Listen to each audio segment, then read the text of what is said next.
আমার কাকু নাকি খুবই অসুস্থ, তাকেই দেখতে যাচ্ছি আমরা সবাই মিলে। কাকুর বাড়ি আমাদের বাড়ির পাশেই ছিল, কিন্তু কিছুদিন আগে তারা বাড়ি ভেঙে নিয়ে তারা অন্য জায়গায় বাড়ি করেছে। বেশ কিছুদিন যাবৎ কাকু খুব অসুস্থ এটাই শুনতেছিলাম, কিন্তু আজকে শুনলাম কাকু নাকি খুব বেশি অসুস্থ।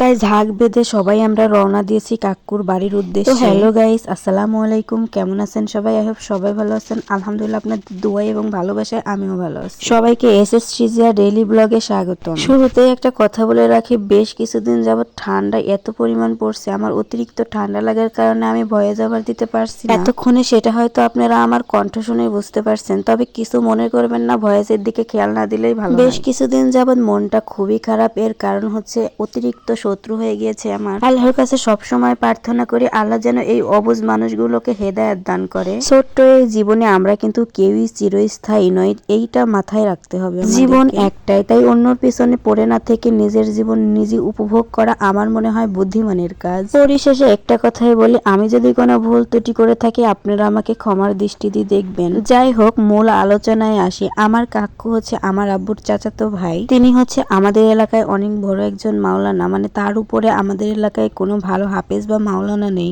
হঠাৎ তার অসুস্থতার কথা শুনে কেউই আর আমরা বাড়িতে বসে থাকতে পারিনি, সোজা চলে গিয়েছিলাম কাকুর বাসায় কাকুকে দেখার জন্য। কাকুর বাসায় গিয়ে দেখি তিনি নামাজ পড়তেছে, বাড়ি ভর্তি মানুষ, আরো অনেকেই তাকে দেখতে গিয়েছিল। আমরা কিছু সময় কাকুর বাসায় বসি এবং কাকুর সাথে কথা বলে আমরা আমাদের বাসায় আবারও ফিরে আসি। এইদিকে আমাদের এলাকায় প্রচুর হারে পিস তোলা লাগছে, মানে পিস উঠাচ্ছে কৃষকেরা সব। আজকে নাকি আমার আব্বু পেঁয়াজ উঠাবে, এই কারণে আমি এই যে চলে যাচ্ছিলাম পেঁয়াজের মাঠে পেঁয়াজ কাটার জন্য আর কি।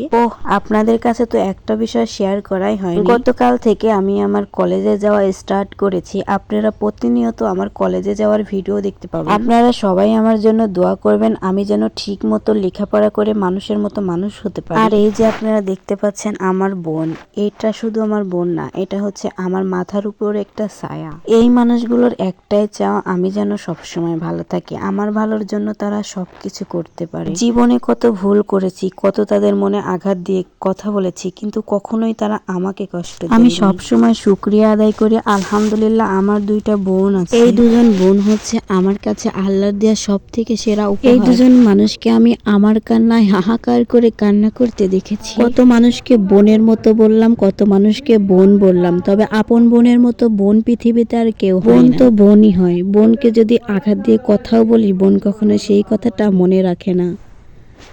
পৃথিবীতে আমার বোনের মতো বোন প্রত্যেকটা মানুষের হোক। যাই হোক, এই ছিল কমপ্লিট ভিডিও। সবাই ভালো থাকবেন। আমার পেজটা যদি ফলো করে না থাকেন অবশ্যই আপনারা সবাই ফলো করে দেবেন। নতুন নতুন ভিডিও পেতে অবশ্যই ভিডিওগুলো শেয়ার করে দেবেন।